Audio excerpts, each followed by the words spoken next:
Ал Қызылордада коррупцияны жек көретін мектеп оқушысы штаттан тыс болса да, мемлекеттік қызметкердің жанында жемқорлықпен күреспек. Дамир айтады, үлгерімі нашар балалар ұлттық бірыңғай тестілеуге барған кезде өте жоғары балл алып кетеді. Яғни ата-анасы сатып алып береді деген сөз. Шарипа Сақтапова жалғастырады.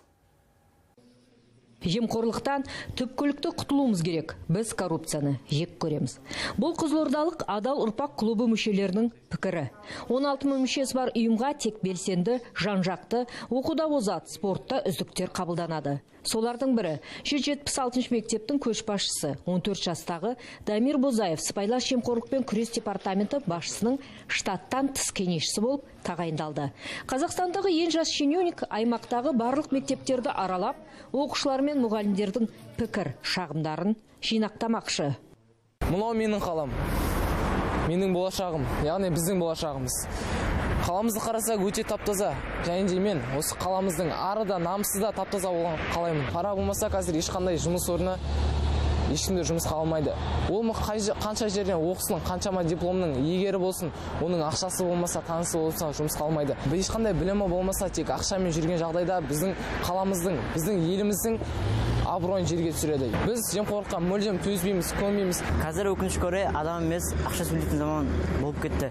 Оның себебі қазіргі адамдардың сана сезімі ақшаға ауысып кетті. Ол үшін осындай клубтарды көбейтуіміз керек. Және де жастарды сана сезімін жемқорлыққа қарсы тұруға бейімдеуіміз керек. Қарапайым, мысалы, пол жуушының өзі, көше тазалаушының өзі жұмысқа тұратын болса, кем дегенде 200 мың, 100 мың көлемінде пара береді.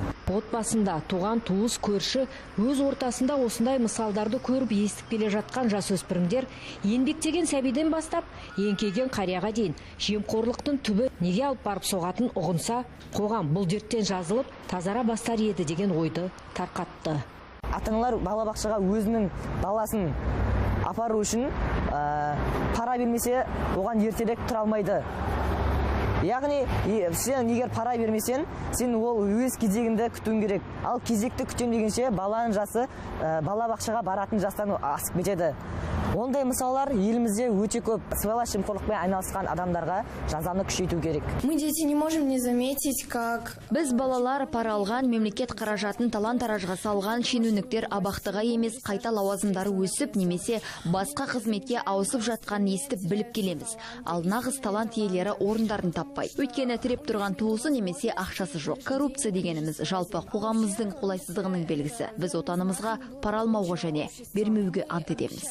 Ойдан емес, өмірден алынған мысалдар, санаға сіңген ұғым. Дәл солай айтуға құқықтар бар, және оған негізде жоқ емес. Мысалы, сыбайлас жемқорлыққа қарсы іс-қимыл ұлттық бюросының Қызылорда облыстық департаменті былтыр сыбайлас жемқорлық сипатындағы 122 қылмыстық іс тіркеліп, 74 тұлға қылмыстық жауапкершілікке тартылғанын хабарлады. 129 тұлға тәртіптік жауапкершілікке тартылған. Өткен жылы біздің облыста 17 тұлға, яғни осындай сыбайлас жемқорлық фактісін хабарлаған, жәрдемдескен азаматқа 2 миллион 245 мың теңге көлемінде ынталандыру шарасы жүргізілді. Ашкөз және тойымсыз жемқорлар туралы хабарлауға болады. Іс сотта дәлелденсе, сыйақы төленеді.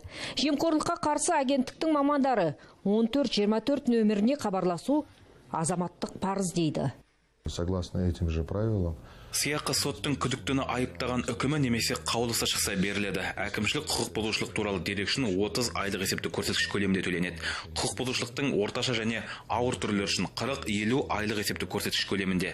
Ауыр және өте ауыр дәрежедегі қылмыс фактілері үшін 70-100 айлық есептік көрсеткіш көлемінде сыйақы беріледі.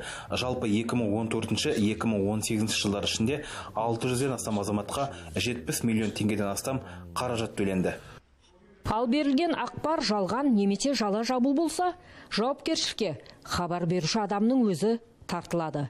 Осы күнге дейін жемқорлыққа қарсы қызмет 20-дан астам жалған айыптау фактісін тергепті. Біреуге орғазған бір азаматтың өзі 4 жылға бас бостандығынан айырылған.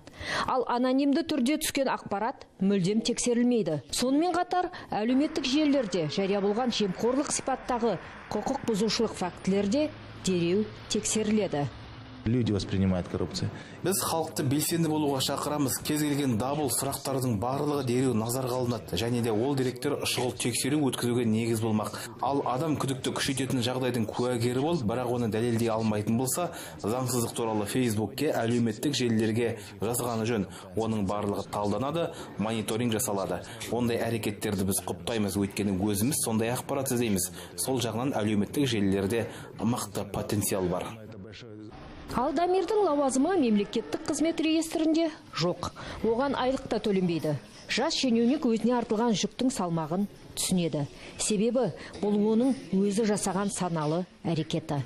Ал бозбаланы кеңесші қылып сайлау хайп емес, ойланып жасалған қадам дейді сыбайлас жемқорлықпен күрес департаментіндегілер. Жалпы бұл бастама бізге оқушылармен кездесу барысында келді. Дамир Бозаевты өзіме кеңесші етіп тағайындау туралы шешім қабылдадым. Оқушылардың арасындағы отансүйгіштікке қатысты және оқушылардың өзінің тілімен сөйлесе алатындай, соның психологиясындағы, соның ортасындағы өздерінің бір деңгейіндегі қажетті мәселелерді маған кеңес беріп отыра алады. Бұл бір ешқандай хайп емес, бұл ешқандай бір атақ жинау, абырой жинау емес. Дамирдің ойлағаны да атақ шығару емес. Дамир отанның аты жемқорлықпен байланысты болмаса дейді. Нашар оқитын балалар ұбт-ға барған кезде олар өте жоғары балл алып кетеді. Бұл жерде яғни сыбайлас жемқорлық, оның болмаса ата-анасы салт алып берді, болмаса туысқандары арқылы осындай көптеген балл алып кетеді. Жоспар бойынша біз облыс бойынша түрлі мектептерді аралап, сол мектептердің ішіндегі шағымдарды жинап, біз алдағы уақытта жоспар құрып, сол жоспармен жұмыс жасайтын боламыз. Шарипа Сақтапова, Надежда Полинка, Қайрат Рабаев, біздің уақыт.